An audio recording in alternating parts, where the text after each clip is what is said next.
এই সপ্তাহে বেশ কটা ওয়েব সিরিজ রিলিজ হয়েছে, তার মধ্যে একটি হলো কুইন্স।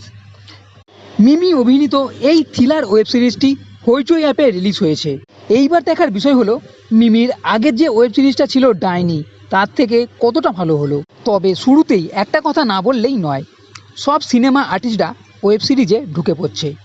আগে একটা সময় ছিল যখন এদের দেখার জন্য অপেক্ষা করতে হতো কখন সিনেমা রিলিজ হবে, কিন্তু এখন সবই জলভাত। সে যাই হোক, এবার আসি এই সিরিজের কথায়। পুরো সিরিজ 2 ঘন্টা 30 মিনিটের কাছে, তাই খুব বেশি লম্বা মনে হবে না। এই সিরিজের মধ্যে থ্রিল ভাব নিশ্চয়ই দেখতে পাবেন, কিছু খুন, কিডন্যাপ, সব থেকে বড় কথা সিরিজের গল্প প্রভাব বিস্তারকে নিয়ে।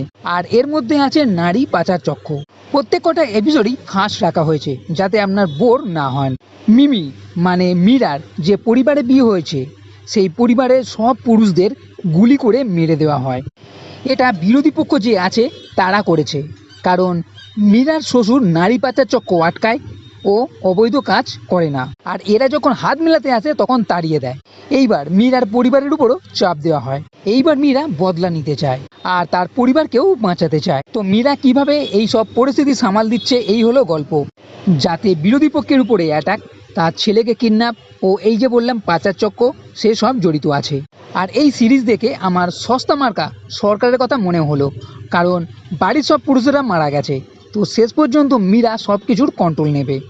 আর সিরিজের মধ্যে হালকা করে টান ভাব তো নিশ্চয়ই আছে, মীরার পরিবারের উপরে অ্যাটাক ও পরে তাদের উপরে অ্যাটাক, আর এই সবের মধ্যে হালকা করে একটা তিল ভাবও দেখতে পাওয়া যাবে। তবে এর আগের এপিসোডগুলোতে তেমন কোনো টুইস্ট দেখতে পাওয়া যায়নি।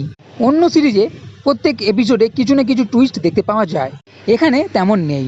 তবে এর শেষের এপিসোডে একটু মোড় ঘোরানো জিনিস আছে, হালকা করে একটু টুইস্টও দেখা যাবে।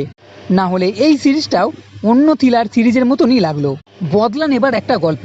এই সবের মধ্যে জমিয়ে দেখার মতন কিছু মনে হলো না। টাইম পাসের জন্য এই সিরিজ একবার দেখা যেতে পারে। আর হ্যাঁ, এখানে অন্য কিছু ঠিক বললেও মিমির অ্যাক্টিং আমার অতটা ভালো লাগেনি, সাধারণ টাইপের সাদামাটা লেগেছে, সেই দিক থেকে অনেকটাই নম্বর কাটা। তো বন্ধুরা, ভিডিও যদি ভালো লেগে থাকে তাহলে লাইক করো, কমেন্ট করো, শেয়ার করো, আর এই চ্যানেলটি সাবস্ক্রাইব করতে কখনোই ভুলবে না।